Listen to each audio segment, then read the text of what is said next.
It's the madness of youth. It's the types of mistakes that a man makes when he's young. I wouldn't even know that it's necessarily a mistake. It was a wild night out. But I don't do it like that anymore. I'm old. I'm 44 now.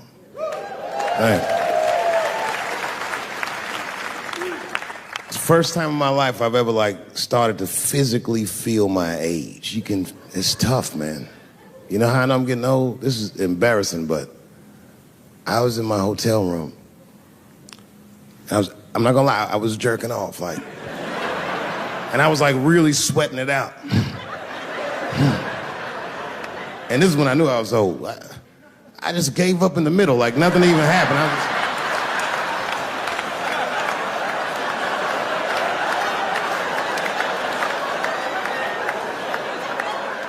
I don't like looking at my dick anymore. My dick looks distinguished. It's old, an old-looking dick. It's got salt and pepper hair all around it. My dick looks like Morgan Freeman in the 90s. Without the dots. My dick narrates, Dave pulled me out and started jerking me around and jerking me around. But not with the same vigor as when he was young. He and I both knew nothing was coming out.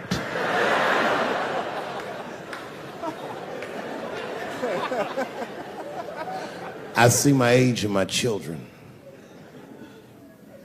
I came home from the road. This is not long ago. I've been gone for, if you can picture, I was gone for weeks and weeks. And when I came back, nobody was home. Now, one person in my family thought that maybe I'd like to see them when I got back. They knew when I was coming back, but they just weren't home. And that shit was a wake-up call. You know, when my kids were little and the tour bus would pull up to the house, these motherfuckers would spill out. Dad is home, hooray! And they'd hug me and kiss me, and then as the years went on, they'd get less interested. Hey, everybody, look, it's Mr. Promises back from the road.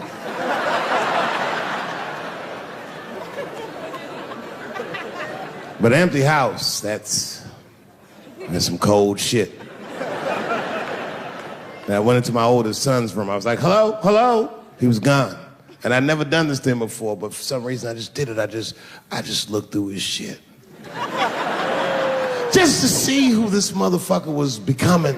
And I found these notebooks and I started going through the notebooks and there was all this wonderful poetry in them. Written as his handwriting. I didn't even know this nigga wrote poems. And then I looked through his drawers and I opened up his middle drawer and I found his rolling paper. And I looked down at them papers like, oh, that's where that poetry's coming from.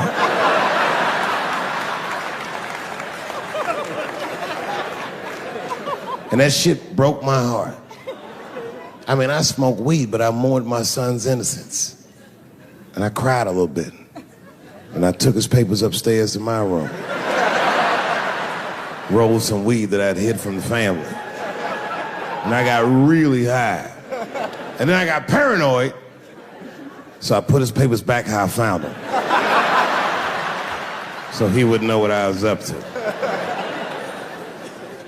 This nigga won't even know that happened until he sees the special. Yeah, nigga, I found your papers. He's a cold motherfucker. Let me tell you, this kid is only 16 years old. Listen to what he did to me. This motherfucker calls me up in the middle of the night. It was 1 o'clock in the morning. He goes, Dad, don't be mad. I knew something was terribly wrong. I said, what's going on? He said, listen, I'm fine. And don't forget, you told me to do this. I'm at a party, and my designated driver had too much to drink. And me and my friends need you to come pick us up. I said, Jesus Christ, it's 1 o'clock in the morning, nigga. I am shit-faced.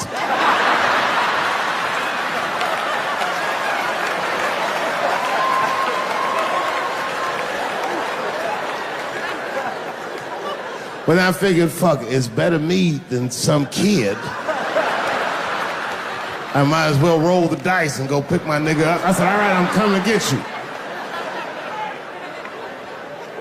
Just give me the address and I'll be right there. And then he gave me the address and I was shocked. I said, son, you are not gonna believe this, but I'm at the same party, nigga.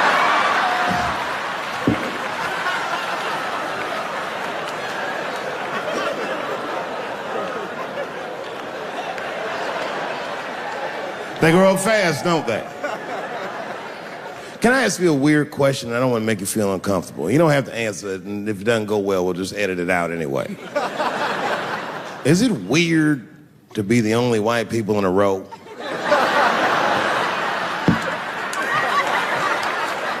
Is it weird? I mean, you can be honest. Does it feel strange? Are you worried at all? Give me your money, motherfucker. I'm just fucking around. I was just saying. This guy got ice in his veins. He didn't even buckle. You know, like many black men my age, the first time I voted was 8 years ago. Right. I saw Obama on TV. I said, oh, I'm voting for this nigga. I remember the day I voted for Obama. I voted in Ohio, and my vote matters in Ohio. Ohio is a battleground state. But when I pulled up to the polls, all the soldiers were in line. There were so many black people in that goddamn line, I didn't even know it was the polls. I thought it was a check cashing place.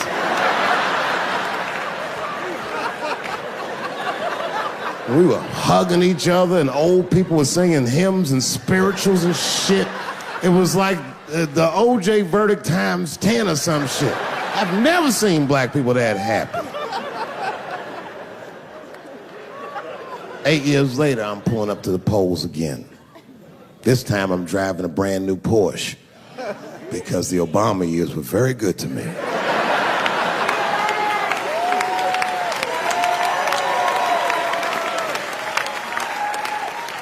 I was early voting, and when I parked my car, I figured out something that it would take the rest of the country another week to figure out. I understood that Donald Trump was going to be our next president because in Ohio, unlike D.C., you could see the results in the parking lot. Saw these goddamn pickup trucks and tractors and shit.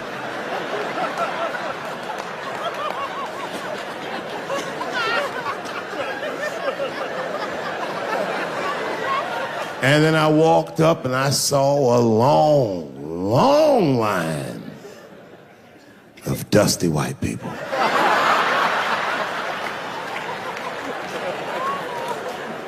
Yes, ladies and gentlemen, these were the poor whites. And I must tell you, I've never had a problem with white people ever in my life.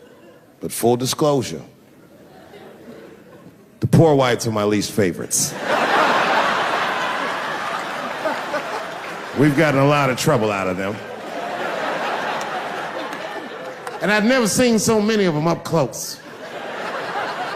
I looked them right in their coal-smeared faces. And to my surprise, you know what I didn't see? I didn't see one deplorable face in that group. I saw some angry faces and some determined faces, but they felt like decent folk. No, they did. In fact, I'm not even lying, and I didn't sound fucked up, but I felt sorry for them. I know the game now.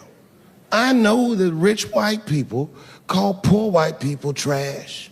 And the only reason I know that is because I made so much money last year, the rich whites told me they say it at a cocktail party.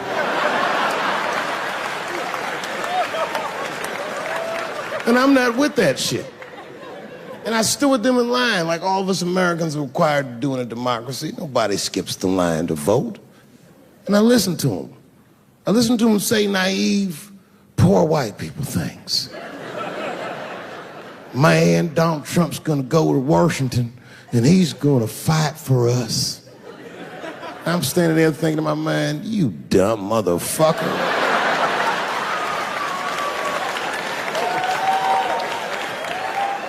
You are poor. He's fighting for me.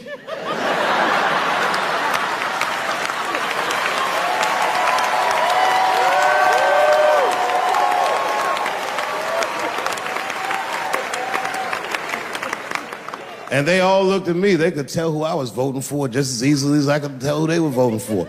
But do you guys know what we all had in common? Not one of us, not a single one of us, looked like we felt good about what we had to do in that booth. We were just doing our goddamn duty. Yes, I voted for Hillary Clinton. Of course I did. I voted for her because I liked what she said vastly better than I liked what he said. But to be honest with you, at that point, that shit was like watching Darth Vader do the I Have a Dream speech. That bitch is mean as hell. She had already Karate Kid swept Bernie Sanders' legs from underneath him. Boy, it was hard voting for that shit.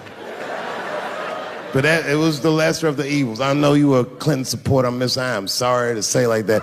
It didn't feel bad voting for her, but it didn't feel as good as it should have. She was gonna be our first woman president. They were gonna make coins out of this bitch.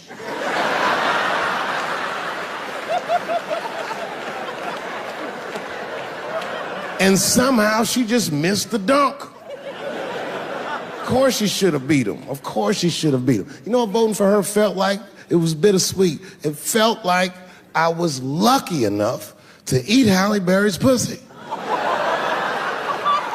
And whilst I was doing so, she fucking farted in my face, man.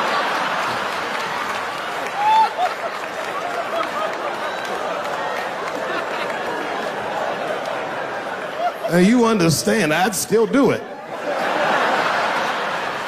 But boy, I wish she didn't fart in this great nation's face.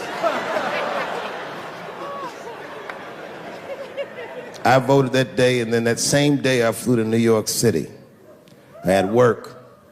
That night I was in a comedy club in New York, and I said to an audience almost exactly what I just said to you.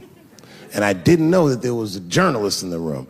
And this journalist wrote an article. The headline of the article said, Dave Chappelle is an avid Donald Trump supporter. Yeah, I had no idea the paper said that. And you know how I found out? My wife called me from Ohio the next morning in a goddamn panic. David, what the fuck is going on in New York? I said, I'm being good, but what have you heard?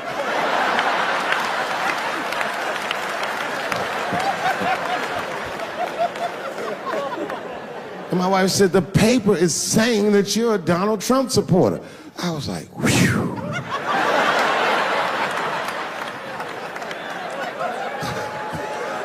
I said, don't worry about that shit, baby. Nobody in their right mind would believe that. And she said, no, David, people believe it. And then she started reading the comments to me. Oh, they were terrible. All these black people calling me all kinds of Uncle Toms and shit. I should tell you, buddy, this is a very serious allegation from one black to another. I was incensed. Uncle Tom? How am I Uncle Tom, nigga? You the one that reads the Observer? Anyway, all this shit goes down, and Saturday night rolls around, and now Trump is the president, and I'm hosting Saturday Night Live.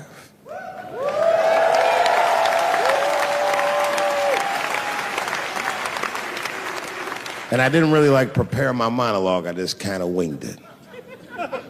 And at the end of the monologue, I don't even remember what I said. I said something like, fuck it, we're historically disenfranchised, and we're gonna give him, something about we're gonna give him a chance if he gives us a chance. I don't know what I said, but whatever I said, I really wish I didn't say that shit. It was not worth the trouble. Now I walk into the barber shop and all them black people just be looking at me like, yo, Dave, what's up with your boy? Yo, nigga, yo! Not my boy. Because I don't care if you're a Republican or Democrat, if you support him or not, any objective person is going to have to admit that this motherfucker is having a terrible go of it. It really is. I've been married a long time. I have, man. I talk a lot of shit about my wife, but I love her very much. In fact, you know, you guys wouldn't believe this about me. I'm a jealous husband. It's true. Yeah, let me tell you something. One time I thought my wife was cheating on me. Yes, nigga, yes. That was one of the worst days of my fucking life. I couldn't take it. And I'm embarrassed about it now, but I can talk about it.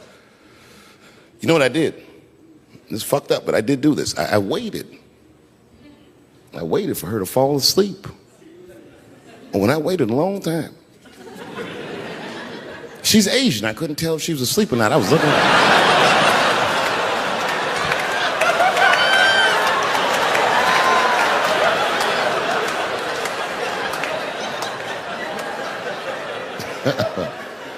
And when I was sure she was asleep, you know what I did?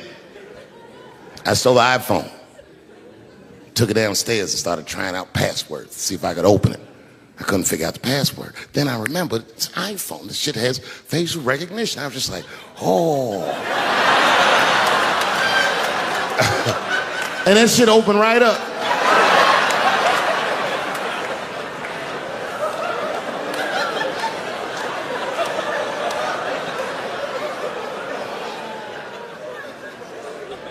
And I saw a text message in there from a fella named Earl. I don't know anybody named Earl. I woke her up out of her sleep. I said, wake the fuck up. Who the fuck is Earl? And she said, David, what are you talking about? Oh, don't you play dumb with me, bitch. I done opened your phone. Who is Earl? And she said, oh my God, David. That's gay Earl from the hair salon. I said, word, what am I, a dummy? How am I supposed to know this nigga is gay? And she was calm. She said, read his text and look at his pictures. I started reading the text. This fella sure does spell girl with a U a lot. And I switched over and looked at his pictures, and I couldn't believe it. This fella looked gay and still pictures. His mouth was open in every shot.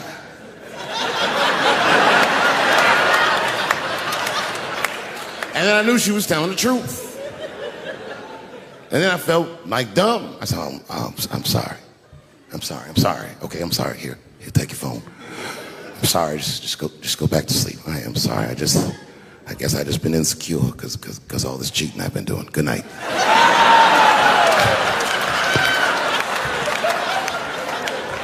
And she didn't let me leave. She said, well, since you want to wake a bitch up, and then she pulled my phone from under her pillow. I said, what the fuck? She said, who is this bitch in this picture? I said, how'd you open that phone? She said, it was easy, nigga. All I had to do was mash my nose and go like this, and it opened right up. I said, what the fuck? She said, who is this bitch? I said, give me that. Oh, girl, relax. That ain't no bitch. This is my friend, Deborah.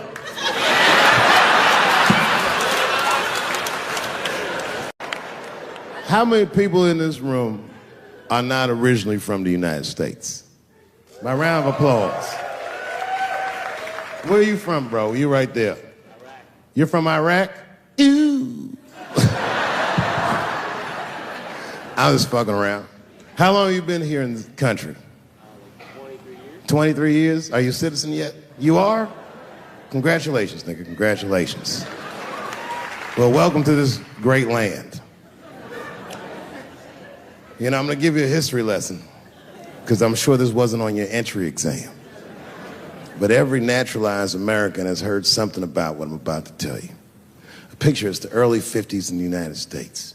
This 14-year-old boy goes down from Chicago to Mississippi to meet his extended family for the first time. He'd never been to Mississippi. And before he went, his mother said to him, very pointedly, she said, if a white man looks you in your eyes in Mississippi, look away. And I don't know what you know about black people from Chicago, but they're not a scared people. Legend has it, he was in front of a convenience store, hanging out with his cousins, having a good time, and a white woman walked out of the store, and he thought she was pretty, and he said, bye, baby. Not realizing that he had just made a fatal mistake. 4 days later, a group of adult white men burst into this family's home and snatched a 14-year-old boy out of bed in front of his family that was powerless to stop them, and he was never seen alive again. His name was Emmett Till. They found his body maybe a few days later. It was in a creek, tied to a wheel so it would sink, horribly beaten and bloated. Hideous. And lucky for everybody in America, his mother was a fucking gangster. She was.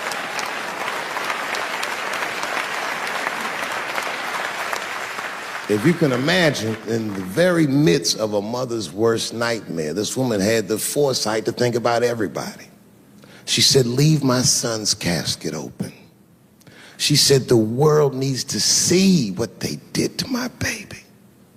And every publication here in the United States, from Jet magazine all the way to the New York Times, had this boy's horribly bloated body on its cover. And if our civil rights movement was a car, this boy's dead body was premium gas. This was a very definitive moment in American history where every thinking and feeling person was like, ugh, we gotta do better than this. And they fought beautifully, and here we all are.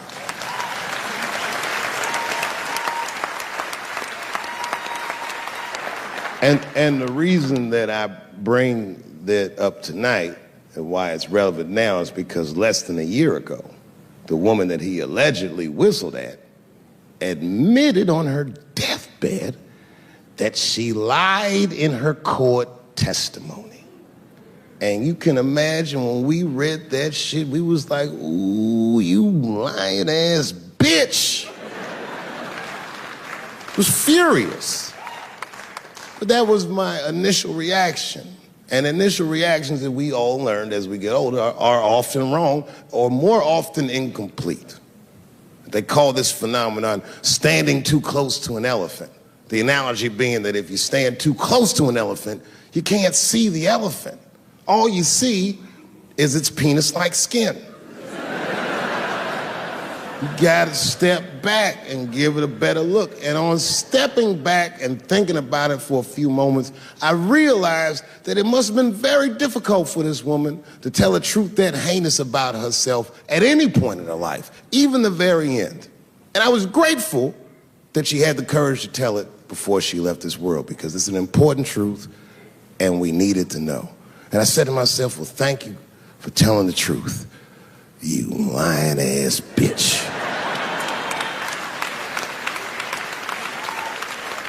And then time goes on, and then after time, you can kind of see the whole elephant. And it's humbling, because you realize that this woman lied, and that lie caused a murder.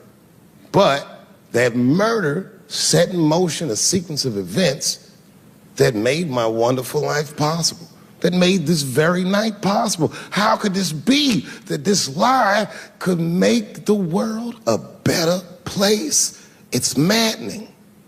And that's how I feel about this president.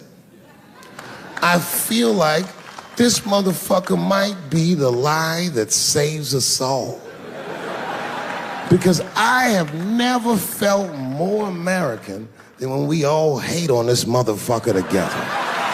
Jesus Christ, it's good. And when it happens, I can see everybody that's struggling. So if I'm on stage and I tell a joke that makes you want to beat up a transgender, then you're probably a piece of shit and don't come see me anymore. Or if you don't understand that when a football player takes a knee during the national anthem, he's actually standing up for me, then you might not want to fuck with me anymore. But I swear, no matter how bad it gets, you're my countrymen, and I know for a fact that I'm determined to work shit out with y'all. And if that woman that said that heinous lie was alive today, I would thank her for lying. And then I would kick her in the pussy.